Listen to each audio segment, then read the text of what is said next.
नमस्ते शिक्षक साथियों एवं प्यारे विद्यार्थियों। आज के इस सेशन में हम भाज्य, अभाज्य, सम और विषम संख्याओं के बारे में विस्तृत चर्चा करेंगे। और ये जो चर्चा अपनी कक्षा 6 से 12 और कंपटीशन लेवल के लिए भी होगी। एक एक चीज हम क्लियर करेंगे।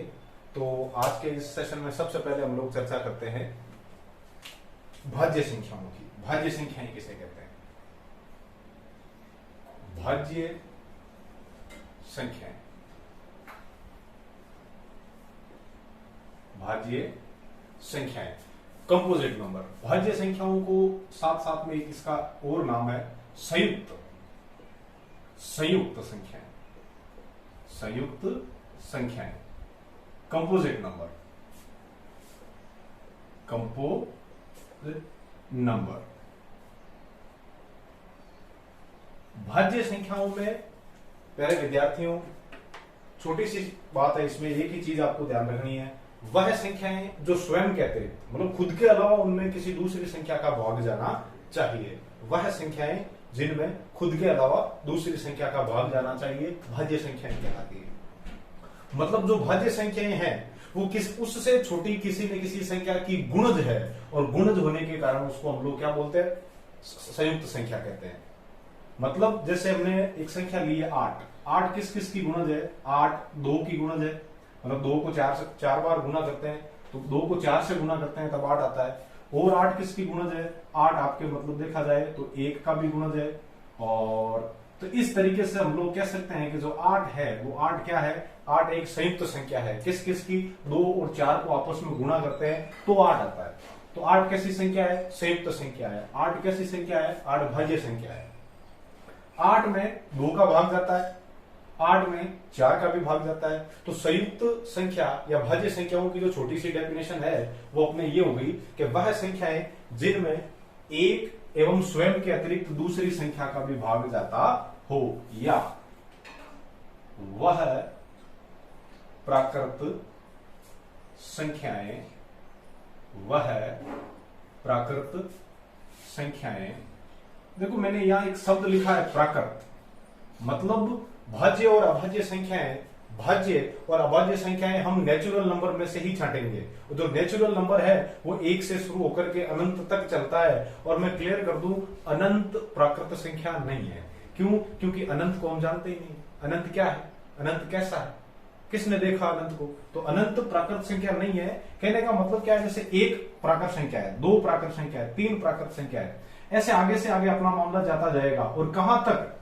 बस एक एरो बनाते हैं नंबर लाइन। जब संख्या रेखा पढ़ेंगे उस पर हम चर्चा करेंगे। हम क्या करते हैं? संख्या रेखा पर, जैसे ये मतलब बीच में 0 है, इधर बीच में 0 और इधर धनात्मक संख्या है 1 2 3, फिर इधर ऋणात्मक संख्या है -1 -2 और -3। 0 को शामिल नहीं करना है आपको। जिस संख्या को शामिल करना है उसके ऊपर आप मतलब गहरा ब्लैक बबल बना दोगे। 1 प्राकृत संख्या है, 2 प्राकृत संख्या है, 3 प्राकृत संख्या है। 1 और 2 के बीच में भी बहुत सारी छोटी छोटी संख्याएं आती है। चाहो तो छोटा मोटा गांव बसा दो आप, इतनी छोटी संख्याएं आती है। 1 से लेकर के 2 के बीच में 1.001, 1.002 से लेकर के 1.99999 बस जाते जाओ वहां तक। तो इनके बीच में बहुत सारी संख्याएं आती है, लेकिन वो प्राकृत नहीं है। प्राकृत कौन है? 1 प्राकृत है, 2 प्राकृत है, 3 प्राकृत है, और ऐसे आप आगे जाते जाओ। बस तीर का निशान बना दो। अब जहां ये तीर का निशान रुके वहां तक आपके प्राकृत संख्या है। और मुझे तो नहीं लगता है कि इस जन्म क्या, मैं तो 7 जन्म तक आगे जाता जाऊं तो भी वो रुकने वाली है नहीं।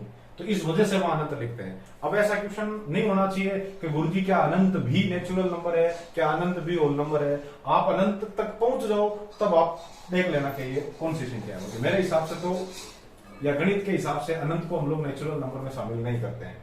अब अगली बात, भाज्य और अभाज्य संख्याएं, भाज्य या संयुक्त संख्याएं। अगला जो टॉपिक लेंगे हम लोग अभाज्य संख्याएं, वो सब प्राकृत संख्याओं में से ही है, इसी का भाग है। तो वह प्राकृत संख्याएं जिनमें एक या स्वयं के अतिरिक्त, स्वयं के अलावा दूसरी संख्या का, देखो मैं सरल शब्दों में परिभाषा लिख रहा हूं, गणित की भाषा में नहीं लिख रहा हूं, एकदम इजी वे में आसानी से आपको समझ में आ जाए, आप पकड़ लो वो चीज लिख रहा हूं। दूसरी संख्या का भाग जाता हो, भाज्य या संयुक्त संख्या कहलाती है। भाज्य या संयुक्त संख्या कहलाती है। संयुक्त संख्या कहलाती है। अब फॉर एग्जाम्पल कौन कौन सी, जैसे दो। अब दो को देखना आप कि गुरुजी दो तो इसके अंदर है ही नहीं, क्योंकि दो में एक तो एक का भाग जाता है और एक दो में खुद का भाग जाता है। एक को शामिल नहीं कर सकते क्योंकि एक के अलावा और भाग जाना चाहिए दूसरी संख्या का, तो एक में तो एक के अलावा किसी का जाता नहीं है। तो प्राकृत संख्याओं में से हमने क्या किया, ये नेचुरल नंबर वाला सेट है। 1 2 3 4 5 6 7 8 ऑन दिस वे 1। एक में एक के अलावा किसी का भाग नहीं जाता है, ठीक है। तो एक छूट गई, एक इस क्राइटेरिया में आएगी नहीं। दो भी नहीं आएगी क्योंकि दो में एक तो दो का भाग जाता है खुद का, और एक एक का। जबकि अपनी डेफिनेशन क्या बोल रही है, अपनी डेफिनेशन बोल रही है कि जिनमें एक या स्वयं के अलावा दूसरी, अब दूसरी कहां से लाए, यहां पर है ही नहीं, तो इस वजह से ये दोनों ही छूट गई। उससे आगे चले तीन में भी मामला फेल हो गया क्योंकि इसमें तीन के अलावा किसी का भाग जाता नहीं है। तो अगली ऑटोमेटिक अपने कौन सी आई है, 4। पूछो क्यों? क्यों का उत्तर है ये, क्योंकि 4 में एक और 4 के अलावा 2 का भी भाग जाता है। तो ये अपने हो गई कौन सी संख्या, भाज्य संख्या। कौन सी संख्या, भाज्य संख्या। तो ये होगी अपने 4 के बाद 6 के बाद आपके हो जाएगी 8 के बाद 9 क्यों लिया, ये गुरुजी 5 क्यों नहीं लिया, क्योंकि 5 में 5 के अलावा और किसी का जाएगा नहीं। 6 में 2 का जाएगा खुद के अलावा, देखो खुद के अलावा और एक के अलावा 2 का भाग जा रहा है, 3 का भाग जा रहा है, ठीक है। तो 6 आपके भाज्य में आ गई। 7 में 7 के अलावा, हाँ समझ गए आप। 8 में चर्चा कर चुके हैं आते ही पहले एग्जाम्पल में, 8 में 2 का भाग जाता है, 8 में 4 का भाग जाता है। बात करें 9 की, तो गुरुजी ये तो कुछ सम संख्याएं लग रही है। सम की अभी हमने बात ही नहीं की, आगे टॉपिक लेंगे, सम भी देखेंगे, विषम भी देखेंगे। या देखो 4 6 8 9 के बाद 10, बिल्कुल नहीं, 10 नहीं ले सकते। क्यों नहीं ले सकते, क्योंकि 10 है ना, 10 आपके 2 और 5 की संयुक्त संख्या है, क्योंकि 2 को 5 से गुणा करो 10 आता है। या दूसरे शब्दों में कहा जाए तो 10 में 2 का भी भाग जाता है और 10 में 5 का भी भाग जाता है। तो 10 यहां पर क्या आ जाएगी ऑटोमेटिक आपके भाज्य संख्याओं में। 10 के अलावा 11 नहीं लेंगे, 12 आ जाएगी, 13 नहीं लेंगे, 14 आ जाएगी, 15 आ जाएगी, 16 आ जाएगी, 17 नहीं लेंगे, 18 आ जाएगी, 19 नहीं लेंगे, 20 आ जाएगी, 21 आ जाएगी, ऑन दिस वे ऑन, आगे से आगे। ये हो गया अपना छोटा सा टॉपिक भाज्य संख्याओं के बारे में, ठीक है।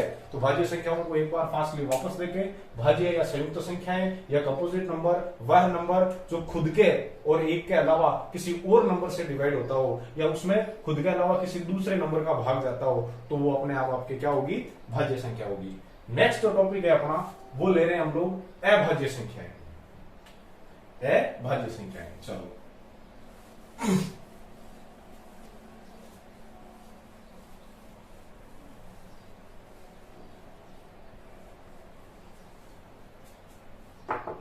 अगला है अभाज्य।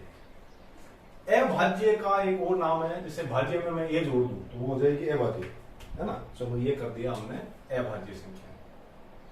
ये बहुत इंपॉर्टेंट है, यहां से आरपीएससी लेवल तक के क्वेश्चन पढ़ते हैं मेरे विद्यार्थियों।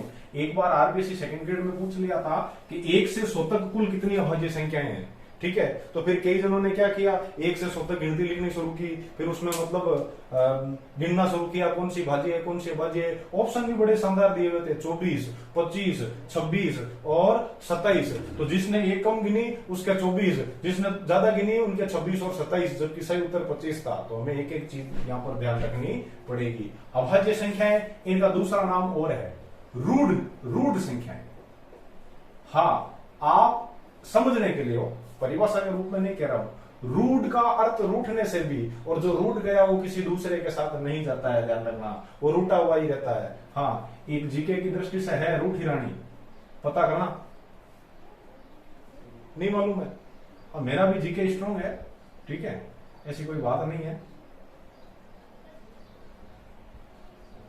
थोड़ा सा और स्ट्रॉन्ग होता तो भी सेकंड ग्रेड होते। चलो, अभाज्य संख्याएं या रूढ़ संख्याएं, प्राइम नंबर। नाम है इनका प्राइम नंबर। अब इनकी डेफिनेशन क्या हो गई, ये भी प्राकृत संख्याओं के अकॉर्डिंग या प्राकृत संख्याओं का ही एक भाग है। वह प्राकृत संख्याएं जिनमें एक या स्वयं के अलावा दूसरी संख्या का भाग नहीं जाता है। याद रखना, भाग नहीं जाता हो, भाग नहीं जाता हो। क्या कहलाती है, क्या कहलाती है? अभाज्य, अभाज्य या रूढ़ संख्या कहलाती है। ये छोटी सी बात है। वह प्राकृत संख्याएं जिनमें एक या स्वयं के अलावा दूसरी संख्या का भाग नहीं जाता हो, या ऐसा कह सकते हैं जिन वह संख्याएं जो किसी की भी गुणज नहीं हो, मतलब एक के अलावा उनका कोई भी मल्टीप्लायर नहीं हो। तो जब उनका कोई गुणज है ही नहीं तो वो रूठी हुई है, मतलब रूढ़ है, और जो रूढ़ है वो अभाज्य है। ये याद रखना है आपको, ठीक है। अब छोटी छोटी चीजें हैं वो इनकी देखते हैं थोड़ी बहुत, ठीक है। तो 1 से 100 तक आपको हम लोग अभाज्य संख्याएं निकाल के बताएंगे, और फिर टुकड़ों में बताएंगे कि 1 से 25 तक कितनी होती है, या मतलब 1 से 50 तक कितनी है। एक एक चीज देखेंगे हम। उस समय पहले देखते हैं फॉर एग्जाम्पल। अभाज्य संख्याओं की परिभाषा से स्पष्ट है कि वह प्राकृत संख्याएं, तो प्राकृत संख्या में से ही लेनी है, जिनमें एक या स्वयं के अलावा दूसरी संख्या का भाग नहीं जाता हो। तो देखो, एक या स्वयं, अब जैसे इसमें है ना, जैसे इस डेफिनेशन से देखा जाए तो एक या स्वयं के अलावा, तो एक भी एक ऐसी संख्या हो गई जिसमें एक के अलावा और किसी का भाग नहीं जाता है, लेकिन एक को अभाज्य संख्या में शामिल नहीं करते हैं। इस चीज का ध्यान रखना, क्योंकि गणितज्ञ ने इनको शामिल किया नहीं तो हम भी करेंगे नहीं, ठीक है। तो मैं भी करूंगा नहीं इसको। आगे देखो, दो में 2 के अलावा किसी का भी भाग नहीं जाता है, तो अभाज्य संख्या हो गई। 2 के बाद 3 भी अभाज्य संख्या हो गई। 4 अभाज्य नहीं है क्योंकि उसमें 2 का भाग जा रहा है। तो 3 के बाद 5, 5 के बाद 7, और 7 के बाद 9 नहीं लेंगे क्योंकि 9 में 3 का भाग जाता है। फिर 11, फिर 13, फिर 17, 15 क्यों नहीं लिया गुरुजी? क्योंकि 15 में 3 और 5 का जाता है। On this way only. ये हो गई अपने अभाज्य संख्याओं में। इन अभाज्य संख्याओं को देखा जाए तो ये सारी संख्याएं मुझे विषम नजर आ रही है। केवल एकमात्र 2 एक ऐसी संख्या है, इसके लिए हम लोग अपना एक क्रिटिकल नोट्स डाल सकते हैं। नोट 2 एकमात्र सम अभाज्य संख्या है। एकमात्र सम अभाज्य संख्या है। सम अभाज्य संख्या है या प्राइम नंबर है।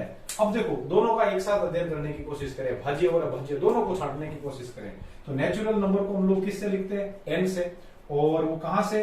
1 2 3 4 5 6 7 8 9 10 11 12 13 14 15 16 17 on this way, on dot dot dot.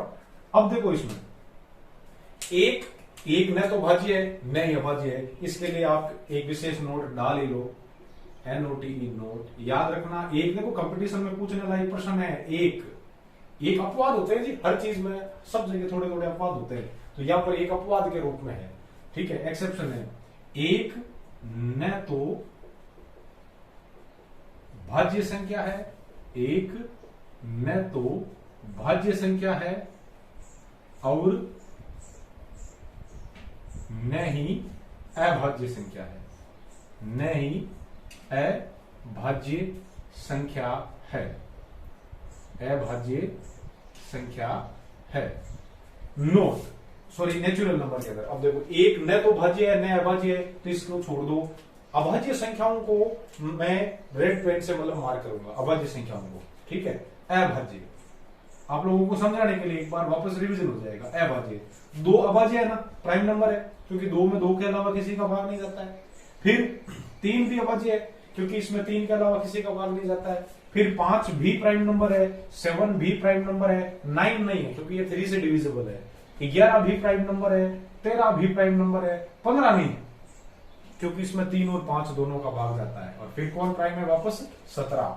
अब भाज्य संख्याओं को देखा जाए तो ये हो गई ना 2 3 5 7 11 13 और 17 कि गुरुजी आगे डरो मत, हम 1 से 100 तक लेंगे, अभी पूरा का पूरा है। 1 से 100 तक एक एक चीज बताएंगे, किन किन के बीच भाज्य है, किन किन के बीच अभाज्य है। अभी तो फॉर एग्जाम्पल आप समझ लो इनको। अभी यदि भाज्य की बात करें तो भाज्य को हम लोग थोड़ा डिफरेंट तरीके से मार्क करते हैं। ये हो गया भाज्य।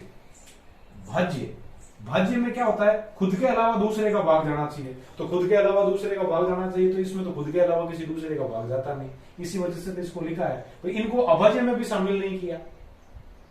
ठीक है, शामिल कर लेते अलग बात थी, मैं नहीं कर सकता हूं क्योंकि गणितज्ञों ने नहीं किया, तो मेरे बड़ेरों ने नहीं किया तो मैं क्यों करूं। ठीक है, तो एक न तो अभाज्य है नहीं भाज्य है, तो एक को अभाज्य में शामिल नहीं किया और भाज्य की परिभाषा को ये सेट नहीं करता है, सेटिस्फाई नहीं करता है, तो इस वजह से इसको अवॉइड कर दो। 2 अभाज्य है, 3 अभाज्य है, फिर क्या हो गई 4, फिर 6, फिर 8, फिर 9, फिर 10, फिर 12, फिर 14, फिर 15, फिर 16। अब इनको वापस कंबाइन करके देख लो आप, ये रही आपकी 4, 6, 8, 9, 11, ये हो गया 12, 14, 15, 16। कई बार ऐसा पूछ ले रहे कि मतलब नेचुरल नंबर में से ऐसी कौन सी संख्या है तो न तो मतलब आपके कैसी हो, प्राइम हो और न ही कंपोजिट हो, तो वो कौन सी है, 1। ये अलग है, अपवाद है इसका। ठीक है, अब आगे हम लोग क्या करेंगे, एक एक चीज देखेंगे आपके। तो 1 से 100 तक कुल कितनी अभाज्य संख्याओं में, 1 से 100 तक अलग अलग टुकड़ों में हम लोग अभाज्य संख्याएं देखेंगे। वो चलो ठीक है, समझ में आ गया। ठीक है, हाँ, तो अभाज्य संख्याएं हम लोग देख चुके हैं। अभाज्य संख्याओं में क्या है कि वह संख्याएं जिनमें एक या स्वयं के अलावा किसी दूसरी संख्या का भाग नहीं जाता हो। तो 1 से 100 तक तो मतलब प्राकृत संख्याएं वो आपके सामने बोर्ड पे है, और 1 से 100 तक इन प्राकृत संख्याओं में से हम लोग अभाज्य संख्याएं छांट के और मतलब यहाँ उधर अलग लिखने की कोशिश करेंगे, ताकि कंपटीशन में जो क्वेश्चन किस प्रकार से बनते हैं और उनके आंसर हमें किस तरीके से याद रखना है, वो चीजें देखने की कोशिश करते हैं। एक प्यारे विद्यार्थियों, इसको तो न तो हमने भाज्य में शामिल किया और न ही अभाज्य में शामिल किया, छोड़ दो इसको। 2 में 2 के अलावा किसी का भी भाग नहीं जाता है, तो ये हो गई आपकी अभाज्य संख्या। 2 के बाद 3 भी अभाज्य संख्या है, क्योंकि इसमें भी 3 के अलावा किसी का भी भाग नहीं जाता है। और 3 के बाद 4 2 से विभाजित है।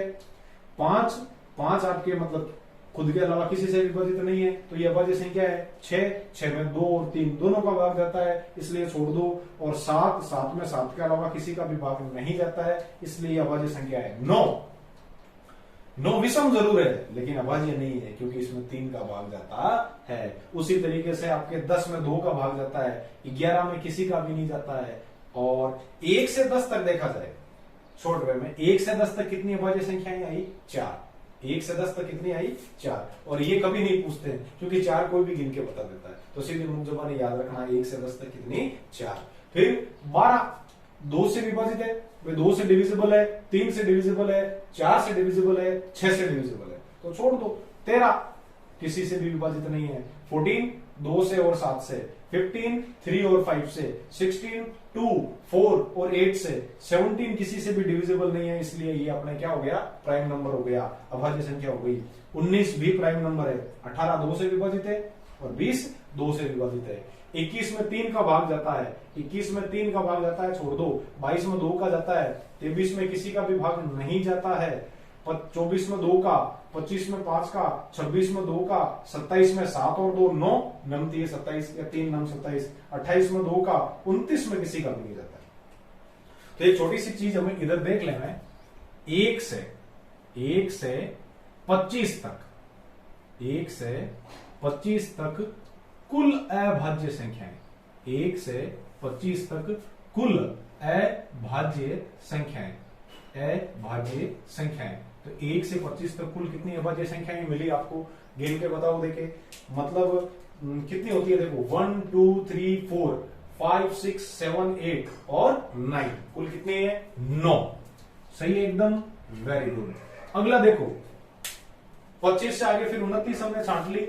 31 किसी से भी डिविजिबल नहीं है। 32 2 से, 33 3 से, 34 अरे 2 से, 17 से, 35 5 से, 36 2 से, 37 किसी से भी विभाजित नहीं है, और 38 2 से, 39 9 3 12 तो 3 से विभाजित हो गई। 40 आपके 2 से, 41 फिर किसी से विभाजित नहीं है, 42 2 से, 43 किसी से भी विभाजित नहीं है, 44 आपके 4 से, 2 से, 11 से, 22 से, 45 5 और 9 से, 46 2 और 23 से, 47 वापस किसी से भी विभाजित नहीं है। तो 25 तक हम लोग गिन चुके थे, 9 थी, 10 11 12 13 14 और 15 है। तो 1 से 50 तक कुल कितनी अभाज्य संख्याएं हो गई?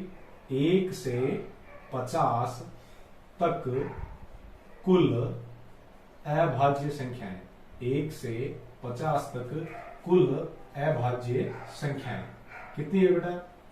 1 से 50 तक अभी हमने फाइंड आउट की है, 1 से 50 तक हो गई अपने पूरी की पूरी 50। चलो आगे चलते हैं। आगे 51 से 75 तक काउंट कर ले। तो 51 से 75 तक 51 3 से डिविजिबल है, 52 2 से, 53 किसी से भी नहीं है, 54 2 से, 55 5 से, 56 2 से, 57 देखना घड़ी अभाज्य है, लेकिन 7 और 5 12, हाँ अंकों का योग 12 है, इसलिए ये 3 से विभाजित होगी, छोड़ दो। 58 2 से, 59 किसी से नहीं, 61 भी किसी से नहीं है, 62 2 से, 63 6 और 3 9, 21 63। चलो 3 से विभाजित है ना भाई 21 बार, और 64 2 से, 65 किसी 65 5 से, 66 6 से, 67 वापस किसी से डिविजिबल नहीं है, 68 2 से, 69 6 और 9 15, अंकों का योग 15 हो रहा है, इस वजह से 3 से विभाजित होगी, इसलिए ये भाज्य संख्या है, अभाज्य नहीं है। 70 2 से, हाँ 71 वापस किसी से विभाजित नहीं है, 72 2 से, 73 वापस किसी से विभाजित नहीं है, और 74 आपके 2 से, और 75 5 से।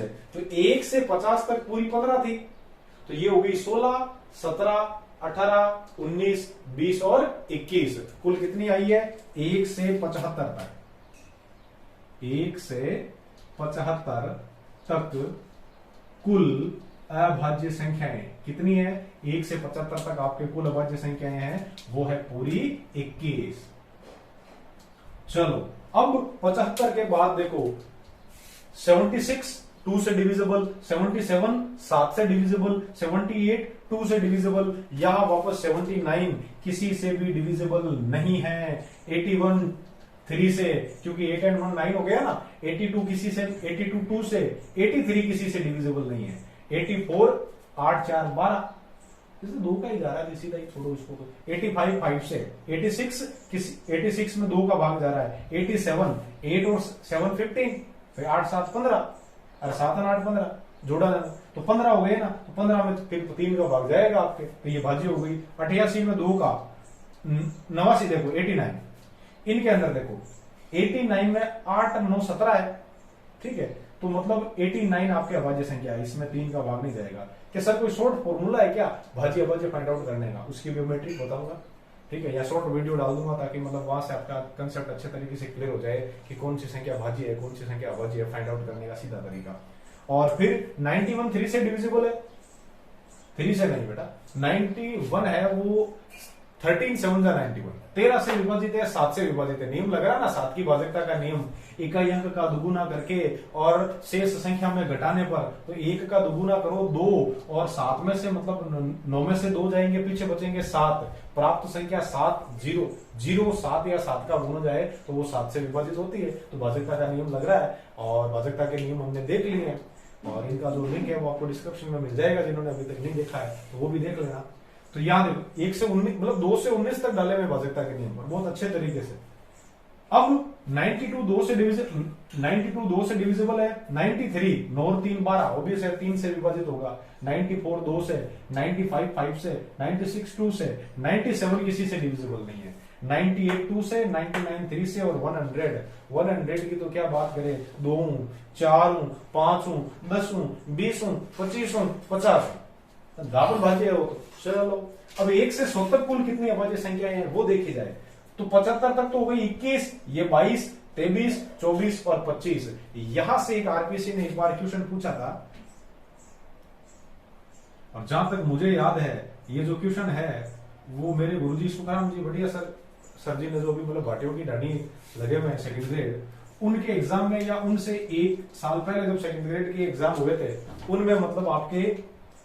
उनमें जब आपके 1 से 100 तक था, उनके मतलब एग्जाम में ये आया हुआ था उस समय 2011 12 13, तो 1 से 100 तक कुल कितनी अभाज्य संख्या है हमने काउंट की है 25।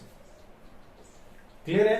उसके बाद देखो कि सर क्या इससे आगे भी है, तो आप आगे भी इसी तरीके से लिख करके फाइंड आउट कर सकते हो, ठीक है। वरना सीधा नंबर पूछ ले में तो याद रखना, इनमें 5 जोड़ते जाओ, मैं आपको याद रखने का तरीका बता दूं, सीधी याद नहीं होनी चाहिए। 1 से 125 तक, 1 से 125 तक कुल अभाज्य संख्याएं, तो 1 से 125 फाइंड आउट करनी है, तो वो याद रखो 30 होगी। कितनी होगी? कितनी होगी? 30 होगी। और फिर 1 से 150 तक आपको याद रखनी है, तो 1 से 150 तक कुल अभाज्य संख्याएं आपको फाइंड आउट करनी है। तो 1 से 150 तक जो कुल अभाज्य संख्याएं हैं, एक बार और 5 जोड़ दो आप इसमें, ये हो जाएगी 35। और उसके बाद देखो आप 1 से 175 तक, 1 से 175 तक जो कुल अभाज्य संख्याएं हैं, एक बार और 5 जोड़ दो। तरीका समझ में आ रहा है? 5 बढ़ा रहे हैं हम लोग, तो ये हो जाएगी 40। और उसके बाद देखो 1 से 200 तक, 1 से 200 तक कुल अभाज्य संख्याएं, तो 1 से 200 तक जो कुल अभाज्य संख्याएं हैं, अब आपको यहां 6 बढ़ाना पड़ेगा, तो 40 और 6 कितना हो जाएगा? 46। उसके बाद देखो 1 से 300 तक, अब सीधे 100 को ले रहे हैं, 1 से 300 तक, इसमें 16 बढ़ा दो प्यारे विद्यार्थियों, तो ये हो गया आपके 46 प्लस 16, ये हो जाएगा 62।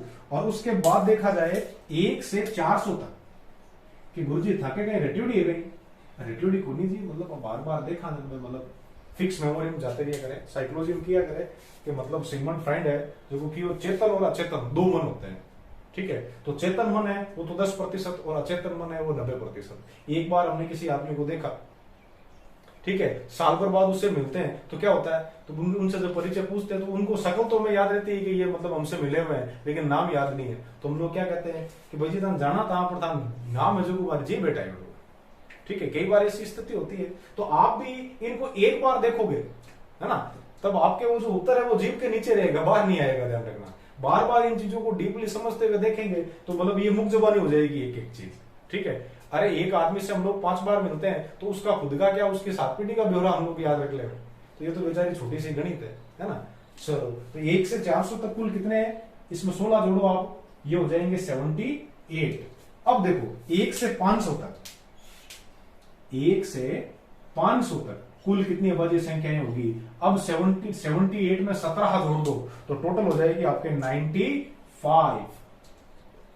उसके बाद देखो 1 से 1000 ले लो सीधी, तो 1 से 1000 तक, 1 से 1000 तक कुल कितनी अभाज्य संख्याएं होती है, तो 1 से 1000 तक आप सीधे याद रखेंगे 168।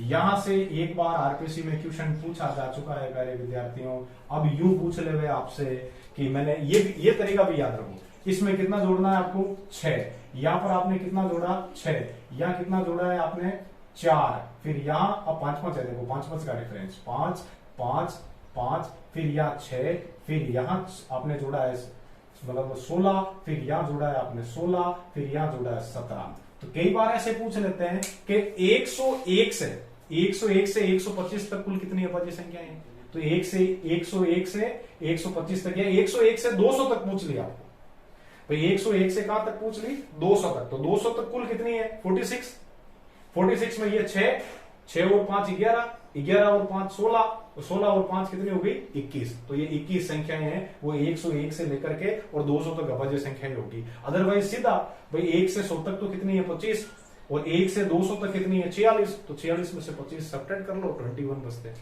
तो याद होगी तो हम आसानी से कर सकते हैं। अदरवाइज फिर आप क्या करोगे, 101 से गिनती लिखनी शुरू करोगे और लगातार 200 तक लिखोगे और फिर घोड़े मारने शुरू करोगे। और वो भी एग्जामिनर भी बहुत होशियार है, वो क्या करेगा, वो 21 है वो तीसरे या चौथे ऑप्शन में देगा, है ना। पहले ऑप्शन में जैसे उसने 20 दे दिया, आपने एक कम गिना, धरते ही पहला सही कर दिया, आपकी नजर में वो 100% सही है, लेकिन आरपीएससी उसको थोड़ी मानेगी। हाँ, तो ये एक एक चीज याद होनी चाहिए, ठीक है। भाज्य और अभाज्य संख्याएं, प्राइम और कंपोजिट नंबर या कंपोजिट और प्राइम नंबर को हमने एक एक चीज यहाँ पर डीपली देखी है। अब थोड़ी सी इवन और ओड के बारे में बात कर लेते हैं इसी सेशन में। के बाद इसमें हम लोग जो नंबर लगाते हैं अगला, वो है सम संख्या का,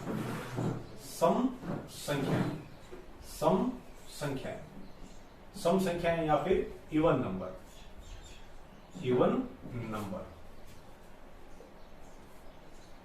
नंबर में हम लोग नेचुरल की बात नहीं करेंगे, इसमें होल नंबर से है।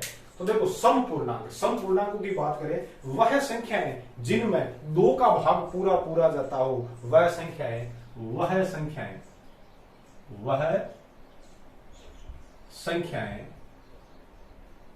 जिनमें 2 का भाग पूरा पूरा जाता हो, सम संख्याएं कहलाती है। सम संख्याएं कहलाती है।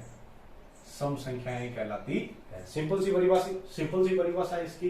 फॉर एग्जाम्पल, जैसे 2 में 2 का भाग जाता है तो 2 आपके क्या हो गई, 2 क्या हो गई, सम संख्या। 2 के बाद 4, फिर 6, फिर 8, फिर 10, फिर 12, फिर 14, ऑन दिस वे ऑन। याद रखना 0 भी सम संख्या ही है। 0 को सम में शामिल करते हैं। 0 को धन और ऋण में शामिल नहीं किया था, लेकिन यहाँ 0 को गणितज्ञों ने क्या माना है, मतलब आपके सम संख्या के अंदर माना है। विषम संख्याओं की बात करें, विषम संख्याएं तो विषम संख्याएं इनकी अपोजिट हो जाएगी। विषम संख्याओं की क्या डेफिनेशन हो गई, वह संख्याएं जिनमें 2 का भाग पूरा पूरा नहीं जाता हो, क्या कहलाती है, विषम संख्याएं कहलाती है। विषम संख्याएं कहलाती है। विषम संख्याएं कहलाती है। विषम संख्याएं कहलाती है। तो विषम संख्याओं के अंदर जैसे मतलब कौन कौन सी आ गई आपके पास, जैसे 1, 3, 5, 7, 9, 11, ऑन दिस वे ऑन। अब एक बहुत शानदार चीज आप ध्यान रखना इसके अंदर, NOTE नोट। 2 सम संख्याओं, कोई भी 2 सम संख्याएं ले लो, इनमें से 2 सम संख्याओं का योग कैसा होता है, योग सदैव सम संख्या ही होती है।